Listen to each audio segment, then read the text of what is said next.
Yesterday my video got cut off whenever I was making it about the veil. I thought it was important to mention the veil of the bride. This is a piece of lace that separates the bridegroom from the face of the bride.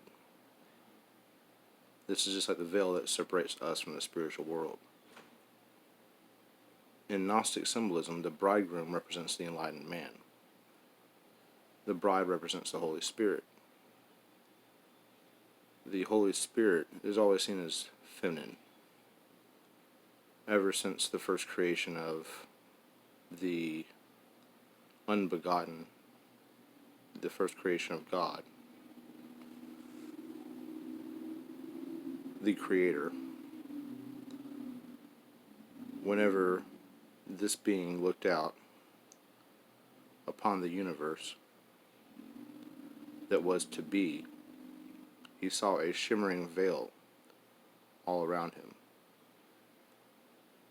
And in this veil he saw a reflection of himself. It wasn't a perfect reflection, it was a duality that was created in that moment of introspection. Upon peering into the waters, he saw a female face looking back at him. This is the beginning of duality. This was the Spirit of God hovering over the face of the waters from the book of Genesis. The Holy Spirit is always referred to as a female. The veil that the bride wears that separates her face from her bridegroom is the veil between worlds. This is the shimmering rainbow garment, the rainbow body, the rainbow bridge, in the form of a white lace veil. You can see through it, but barely.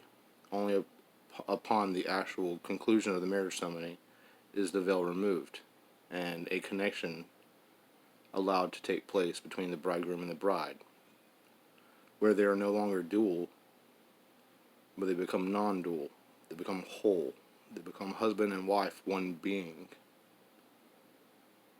This is the ultimate goal, to end duality by merging male with female. This is when this is why whenever Christ was interrogated by Peter, he said he would make Mary Magdalene male, and she would be both male and female, and should be higher in position than Peter. This is a Gnostic truth. In fact, the Jewish wedding ceremony, there is a curtain, a sheet that is pulled between the male and the female, the bride and the bridegroom, and they are lifted up on chairs until they can see each other through the veil over the sheet. This is very important. There's a lot of secret Gnostic information encoded within the Jewish wedding ceremony. In fact, the bride is instructed to wait at her house, fully clothed, ready to go, ready to be married at a moment's notice. It's really romantic.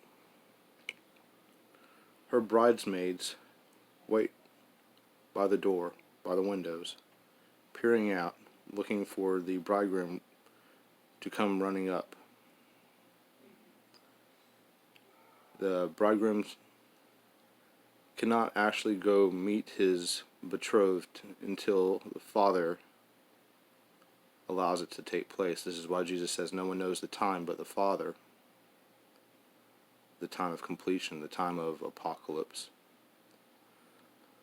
Because in the Jewish wedding ceremony, the Father and the Son create by the sweat of their brow the bridal house, the bridal chamber, the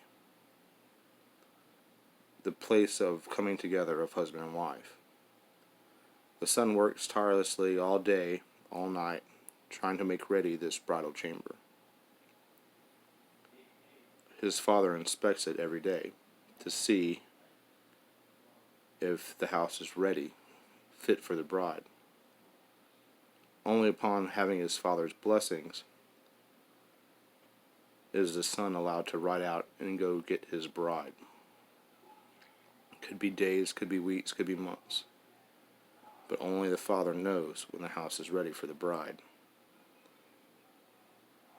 Then the son takes his groomsmen, sends out the dog ahead of him, just like the fool in tarot.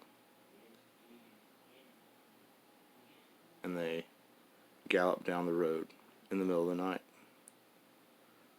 The bridesmaid will have their lanterns lit in the windows. That's where the phrase, the bridesmaids are trimming their wicks, is from. Because they know the hour is close for the return of the groom.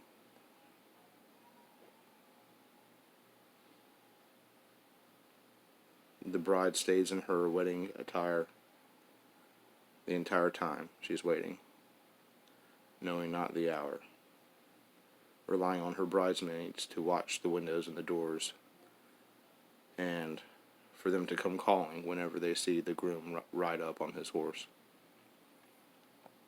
You'll see so many metaphors alluding to this in the book of Revelations. Come riding in on a white horse.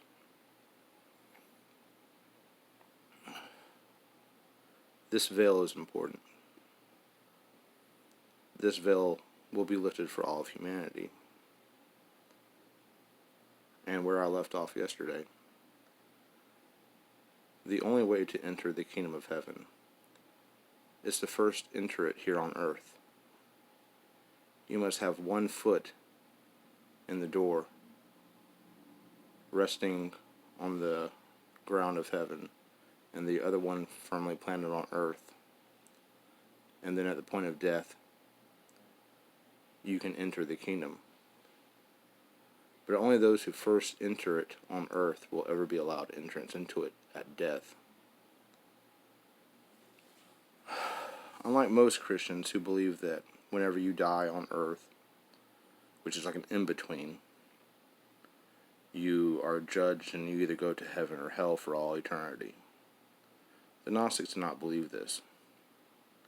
The Gnostics believe that we are currently living in hell,